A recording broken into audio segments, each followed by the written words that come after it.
You know, as I talk about African unity, China refuses to get out of my mind. And I hope I'm wrong. But the Chinese know that we are disunited. And they know that in our disunited state we can be manipulated. And they are in the process of manipulating us. Okay, fellow Africans, that is the prophetic word from Professor PLO Lumumba. Remember, this speech was released in the last year, 2019. But as you see now, what was happening in Guangzhou in China, how the African has been treated, this is a prophetic word. That's why I come up with this clip or short video of Professor PLO Lumumba. But all in all, what we are supposed to do, we as Africans, is to join our force. Just listen to another short clip from Julius Malema. We as Africans, ignore where you're coming from. Maybe you are coming from Nigeria or Ghana, or in the southern Namibia, or eastern in Tanzania or Kenya. But all in all, we are one. We as African, we are one thing. We must love each other, we must protect each other, and we must protect our resources from these imperialist and colonial masters. Love each other everywhere else where you find one another. Protect each other, Africans, because we are in the receiving end. Now we thought we have resolved. Everybody else understand that colonialism is bad. Colonialists must be fought. We need to have an African state led by Africans, the economy owned by Africans. As if that is not enough, the Chinese are knocking at the door now. They too looking for some special arrangement to recolonize Africa and do as they wish. And they are actually, it looks like they are going to be worse than what Britain was to us.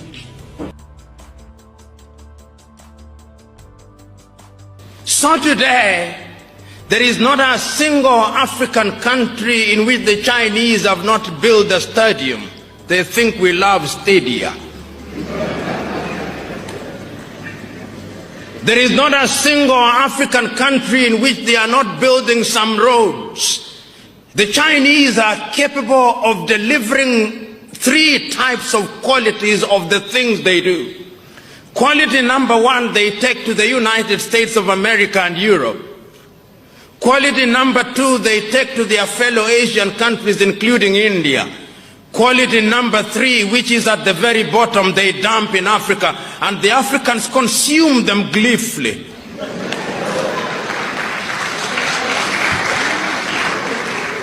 And it's because of our disunity, we are incapable of speaking with one voice. You know, many times when I look at Ghana, the Ghanaian president, whom I respect, is invited to Beijing to negotiate with Beijing, as indeed the Kenyan president would be, and the Burundi president, to negotiate with Beijing on a bilateral basis.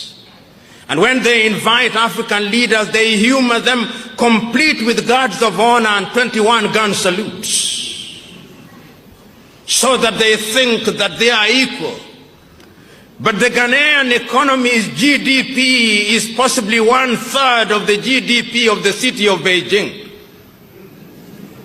The Burundian economy is only $2 billion United States dollars, which is the same amount that an American professional boxer earns in 1 year.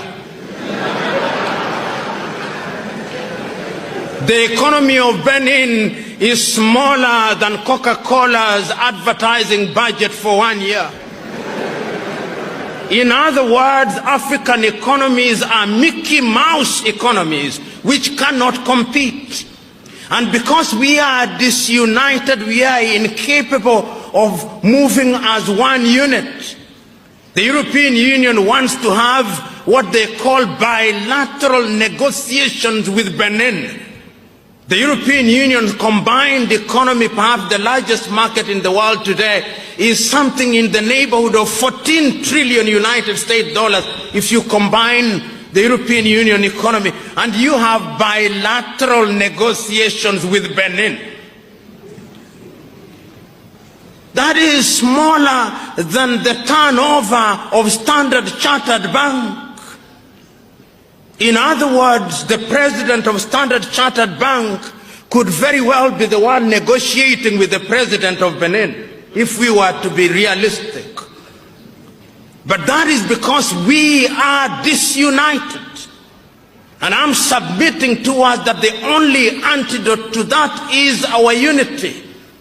I know, as I said yesterday, that there are already efforts to move Africa in the direction of unity at the economic front, but the suspicions in Africa are too great.